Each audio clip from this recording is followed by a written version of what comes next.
বন্ধুরা, বর্তমান মানুষরা এখন খাবার দাবারের প্রতি এতটাই সচেতন যে তার শরীর, মন এবং ব্রেনের স্মৃতিশক্তি বাড়ানোর জন্য আমি এমন কিছু খাবারের কথা বা খাবারের নাম বলবো যেগুলো খেলে ব্রেনের স্মৃতিশক্তি এবং দেহ সবকিছুই কিন্তু ভালো থাকে। তো সেই খাবারগুলো আসুন আমরা জেনে নিই যে কোন কোন খাবার খেলে দেহের স্মৃতিশক্তি বৃদ্ধি পায় এবং শরীর খুবই ভালো থাকে, সুস্থ থাকে। প্রথম ১ নম্বর খাবার হচ্ছে গ্রিন টি। গ্রিন টি খাওয়া খুবই ভালো। এটা শরীরের পক্ষে যেমন আরামদায়ক খাবার, তেমনি ব্রেনের স্মৃতিশক্তির জন্য, শরীর সুস্থ রাখার জন্য খুব একটা ভালো পানীয় খাবার।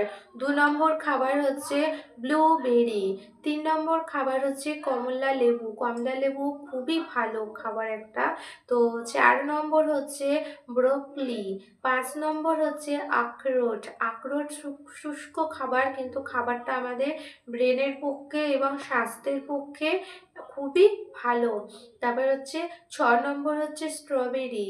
৭ নম্বর হচ্ছে ডাল। যেকোনো ডাল বা পাঁচমিশালি ডাল মেশানো যে ডালটা প্রত্যেকদিন যদি খাবারের পাতে প্রথম ভাতে যদি রাখতে পারো খুবই ভালো। আচ্ছা, ৮ নম্বর হচ্ছে নারকেল তেল। নারকেল তেল মাথায় মাখলে যেমন ব্রেনের স্মৃতিশক্তি বৃদ্ধি পায়, বা অনেকেই আছে নারকেল তেল দিয়ে রান্না খায়, বিশেষ করে আমাদের ভারতীয়রা, দেশি ভারতীয়রা যারা আছে তারা নারকেল তেলের রান্না অনেকেই আছে খায়, আবার অনেকেই আছে খায় না। তো যাই হোক, নারকেল তেল এর মধ্যে হচ্ছে একটা খুবই উপকারিতা। তো ৯ নম্বর হচ্ছে অ্যাভোকাডো। অ্যাভোকাডো একরকম ফল যেটা খেলে পারে খুবই শরীরের পক্ষে খুবই ভালো। তবে যে কোনো খাবার অতিরিক্ত খাওয়া ভালো না।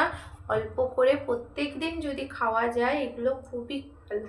১০ নম্বর হচ্ছে শাকসবজি। শাকসবজি যদি প্রতিদিন খেতে পারেন তো খুবই ভালো।